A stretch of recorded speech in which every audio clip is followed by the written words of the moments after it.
natin. Kawikaan. Ronald, tulungan mo si Tita Jelly.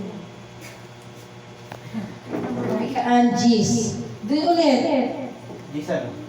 Gis. Kanina di ba kawikaan 22 Gis? Ngayon ay kawikaan Gis 4 hanggang 6.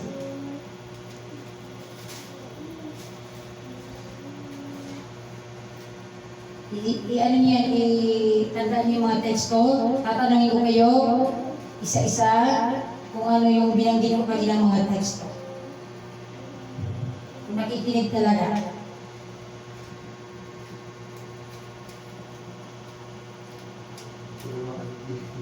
Isa, kawikaan, Gis, 4. Nakita na? Say amen.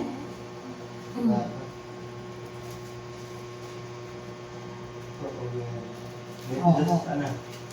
Ay, gisan na. Gis, 4. 4, 5, 6. O, about ko sa mga tamad ha. Yung mga tamad, di ba lahat may sagot? Sa ano? Sa maghihirap daw ang mga tamad. Bakit sila maghihirap? Sabi ng Biblia, Gis 4 ng kawikaan. Basahin natin. Sabi rito, tiyak na maghihirap ang kamay ng tamad. O, di ba? Ngunit, mag-iipon ng yaman ang kamay ng masipag. Kaya maging masipag kayo. Lalo na sa pagdadalo. Ang nag-iimbag kung tag-araw ay katalinuhan. Ngunit, ang natutulog kung anihan ay nagdudulot ng kahihiyan. Sa mga tamad ito, mag-aani ang matwid ng pagpapalat kabutihan, ngunit ang bibig ng masama ay nagtatakip ng karahasan. Kaya piliin natin ulit ang pagiging mabuting Kristiyano.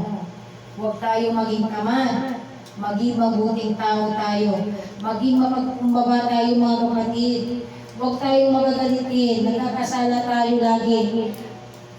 Araw-araw tayo, minuto, oras-oras, nagkakasala po tayo. Katulad ng binanggit ko kanina, kung palagi tayo mananalangin, hindi natin dapat gawin biro. Dapat pag nanalangin naman tayo humingi ng tawad, ay taimtim naman po tayo gumawa ng manalangin at gawin natin yun sa ating sarili. Okay, dito yun sa mga tamad.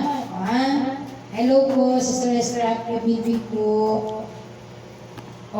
Buksan naman natin. Anito si Sister Esther.